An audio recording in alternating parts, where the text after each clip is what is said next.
ideas that you had fixed these mistakes and you were going to live better with better decisions. But once again, you have family and responsibilities at home at midnight. You're not supposed to be at midnight intoxicated, drunk in a vehicle, sitting around intoxicated while the family is at home and you're on probation. You have to pay a price. Fix this, get out and make a responsible, exemplary life, not only for yourself, but for the children who you are going to be. Based upon the plea deal that we got with the state of Texas, or he can continue you on supervision. Speak on your own behalf now and tell the judge why we're asking to be continued on probation. You tell him. Yes, sir. You know, I really just was trying to make it back home to make sure I could take care of my grandma and my child as well. I mean, I was doing everything I was supposed to do. I was taking care of all of my fees and doing my community service, but like my mom wound up previously saying, I just wound up starting a job and I started putting more time into it. And I also have messages between me and my manager. Me and my manager would always talk. I was just putting a lot of time just trying to learn stuff, but I was going to become a manager. So I'd be making more money to provide for my family. And I wound up going through a little depression. And I also got the records from Spindle Talk. I could get those too as well. I just wound up going through a depression dealing with my first case. So What do you mean? Depression for your first case? I mean, you intentionally committed those acts. I mean, what are you mad at yourself? You intentionally committed those acts. That's what you pleaded guilty to. What are you in depression for? You acted with intent to do that. So it's not like it was an accident or you were forced to by someone without your free will.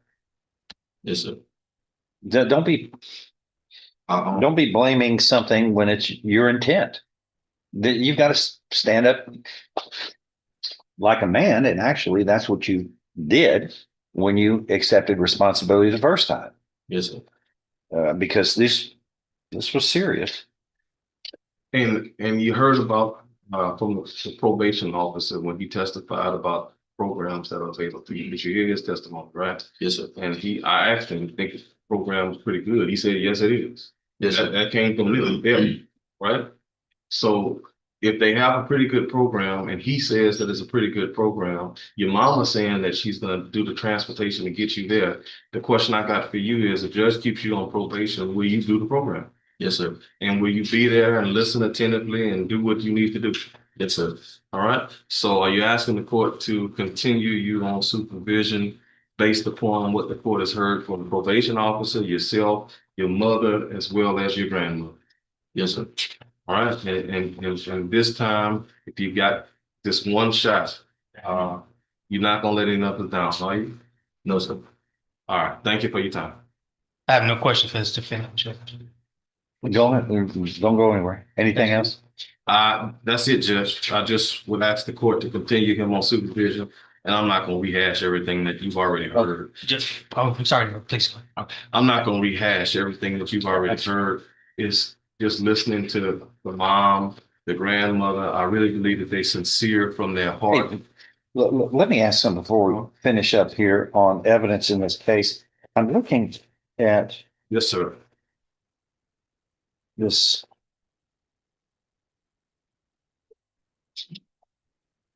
report on this event at 11:30, almost midnight here on October 4th. And it states, I requested Philip's blood, according to the policeman. Requested his blood. He consented. He also signed a DIC 24. I transported him to the county jail, checked the blood draw, ensured it was not tampered. It was not tampered.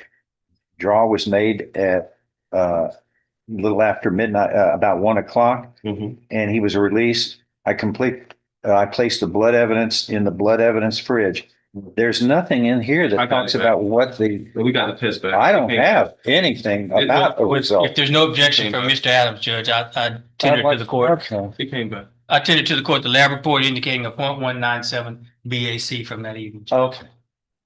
Well, that's 2.5 times the legal limit of ethanol. So you were 2.5 times the legal limit at midnight when your family was at home and you should have been at home, right? Yes, Okay, give it your best shot. Judge, like I said, you heard all of the testimony. I do believe, and I'm not going to rehash everything that you've heard, but I will give my commentary on that. I do believe that the grandmother, I do believe his mother is absolutely sincere, and they appear to be I'm good sure she people. is. And I don't know them personally, but just from my judgment of character, they really truly love their grandson, and I really believe that they're going to be there to help him do well on probation. But they were there before. Right, and as they and as they testified that was an out of ordinary situation, with the probation saying that the treatment program, the substance treatment program is so good. I don't have any doubt that they're going to make sure he gets there, and I don't have any doubt that he's going to actually go there and get the treatment that he needs. And I think that Judge, if just from what I can tell about him, and that's just my position and argument, he doesn't appear to be one of those type of guys that needs to be incarcerated in prison, that's going to be a danger, that's going to be acting a fool. And I understand what the underlying offense. I get y'all. What about that? No, I hate that. Does that have you ever done such a thing? I haven't. I wouldn't even thought about shooting at cars and buildings right at people where people can be shot and killed. Come on, that's no. He was you represented him on the underlying case, right? Yes, sir. Yeah, you did a fabulous job on giving him a second chance Mm. in light of the potential catastrophe that could have occurred because there were numerous bullets shot. Yeah, that was a remarkable defense of getting him deferred or unadjudicated probation. And that's why, and you made promises to me, I'm going to follow these rules. And I stuck my neck out and gave you that chance. And in terms of following those rules, Judge, I would ask to give him some consideration just on what the probation department said. In following those rules, he reported, was doing that community service. He's not getting punished for what he did do. No. Properly. But he's going to get punished for what he failed to do as required.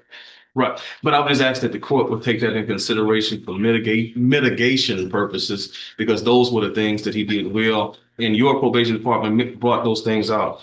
And the point that I'm making, Judge, is that I totally feel you on the underlying offense, but just look at it. I mean, he doesn't seem to me as that type of guy that he's been in jail. Well, They don't let him have handguns in jail, and they don't let him drink. No. I mean, he's. But that's the problem is when he's in the free world, we have a problem keeping him from making mistakes and not following the rules. That's where you're not getting punished for good behavior.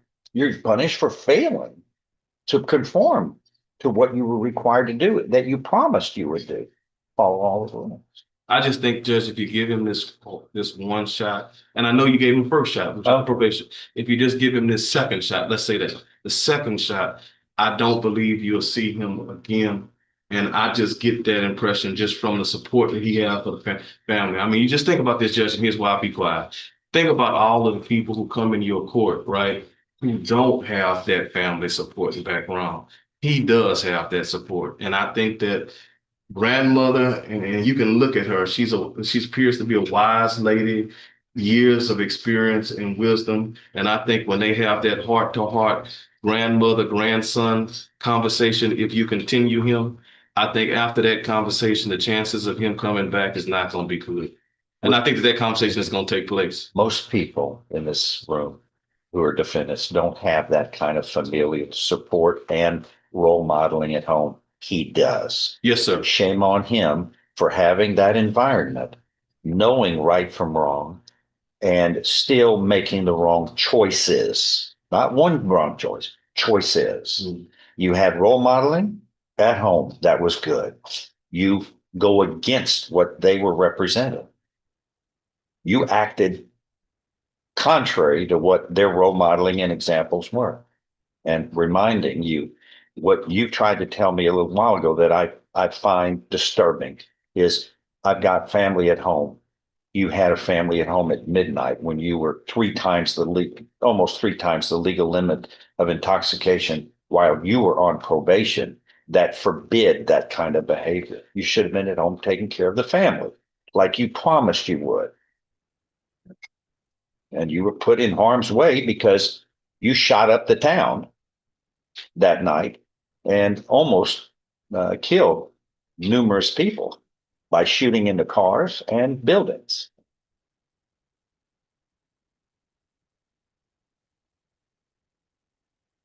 Next, what else? That's all I got. Yeah, I'll be brief because actually I had an outline of things I want to hit and I ticked them off as you mentioned them. The fact that probation was essentially a gift, you've mentioned that Mr. Adams was admirable in his advocacy in securing this probation for this defendant. I ticked off the fact that you mentioned that your order was a promise that this defendant made. What good is an order if you don't enforce that order, Judge, when it's violated? It's not a suggestion, it's not an invitation, it's not a pretty please. It's an order from the court, and this defendant, he violated that order. I ticked off the fact that you mentioned that it's his decisions. It's his decisions that put him before this court. There should be consequences for those decisions. And lastly, Judge, I also ticked off the fact that I was going to remind the court of the underlying facts surrounding the underlying offense and the fact that he's in a shootout with some other fellow and he's shooting at cars and buildings. And you mentioned that, so that makes my argument very brief, Your Honor. It is admirable that this defendant completed the community service hours he did. It's admirable that he was paying the fees that he paid, but nevertheless, there needs to be accountability, Judge, for violating the court's order. Judge, I go back to my time in the military when there was a phrase that was used called turning sharp corners. For this defendant to be given the gift that you gave him by putting him on probation, he should have known that the corners he turned, he needed to turn sharp corners. And he was cutting corners that night in that Taco Bell parking lot when he was intoxicated, Judge. And the court knows in its common sense that for him to get to that Taco Bell parking lot, he had to drive there, Judge. And in driving there 3 times the legal limit, he endangered the public like he endangered them during the shooting incident, Judge. 5 years is what I'm asking, Judge. I'm asking you to revoke this defendant and assess his punishment at 5 years, which is essentially on the low end or the mid range of the punishment range in this case, Judge. Mr. Adams made the comment that give him one shot, Judge. When does one shot turn into a second chance, turn to a third chance, turn to a fourth chance? He's making a mockery of this court and this judge's order. No, it's his argument, Judge. No. Wait, hold on. Hold on. Let him. Hold on. Let him. How am I making a mockery of? I didn't say you. Hold on. Oh. Hey, one at a time. Break clean. I didn't say he was. Okay. He gets a chance to be heard, and I'm gonna let you end. What else? No, my point was the defendant was making a mockery of this of your order. I thought Yeah, that's the way I understood. Yeah, I thought he was saying ours. Yeah. Okay, never mind. I take that back. I'm sorry. I apologize for interrupting. I'm asking you to sentence this judge, sentence this defendant, revoke his probation, reform his judgment, Judge, send him to a prison for the decisions that he made that brought him before you today. And I'm asking you to assess 5 years in TDCJ, Judge. All right. Anybody else? Anything? Judge, I'm just asking, and I'm not going, when you heard the argument, if not for him, for his mom and his grandmother, just please continue. And you're right. I feel sorry for them. Why weren't they important to you at midnight when you were intoxicated on probation, when you had everything to lose? And they're but you made a promise to me that you would take care of things. And I stuck my neck out on this because these are 2 crimes of serious violence, which could have resulted in multiple injuries or deaths. On each of these cases in 24 CR 303 and 30304, where the defendant was placed on probation, deferred or unadjudicated probation for 10 years for deadly conduct, discharge of firearm, a 3rd-degree felony in each case. In this motion to revoke probation, I find that the defendant has pleaded true to allegations 1, and 4, committing the offense of operating a motor vehicle while intoxicated on or about October 4th, 2025 in Jefferson County, Texas, and being at a location other than his residence at midnight on or about October 4th, 2025. Those are both violations of terms and conditions of his probation. I find that his voluntary and knowingly plea of truth are enough in each of these cases to support those findings and allegations by a preponderance of the evidence or greater. I find them to be true, and thus these motions to revoke unadjudicated probation in each of these cases are hereby granted. In each of these cases, the defendant pleaded guilty voluntarily, knowingly, intelligently to the crimes of deadly conduct, discharge of a firearm, a third-degree felony in each of these cases. The defendant was mentally competent to do so. He understood and appreciated the consequences of pleading guilty. There was sufficient evidence supporting his guilty plea in each case from State's Exhibit 1 to find him guilty beyond a reasonable doubt. His deferred or unadjudicated probation is hereby revoked. I now find you guilty beyond a reasonable doubt in each of these third-degree felonies. And I am following this agreement. The agreement that was reached is whatever sentence shall not exceed a cap of 5 years. You being found guilty of these third-degree felonies, you are hereby sentenced to confinement in the institutional division of the Texas Department of Criminal Justice to serve a term of 4 years on each of these cases. These sentences shall run concurrently. Also, these judgments shall reflect affirmative findings that a deadly weapon, namely a firearm, was used in the commission of each of these crimes. Do you understand what has happened now, sir? Yes. Your probation is revoked and you are sentenced. And again, this court hates failure. I want to see success. I wish we had 100% rather than 93%. But you understood and appreciated the importance of the seriousness of this violent crime. We all stuck our neck out giving you a second chance. And it wasn't long, a year, and you are failing. And this was fixable. I think you're capable of doing the right thing and doing better. I'm disappointed because I had good ideas that you had fixed these mistakes and you were going to live better with better decisions. But once again, you have family and responsibilities at home at midnight. You're not supposed to be at midnight intoxicated, drunk in a vehicle, sitting around intoxicated while the family is at home and you're on probation. You have to pay a price.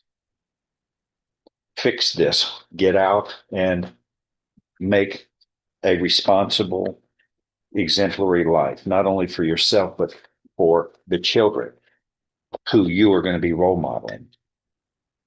You have to set an example and you are able to be better. Do it. All right. That's my wish for you and your family. And again, these sentences shall run concurrently. Anything else? That's it. Not from the state, Judge. Thank you, Judge.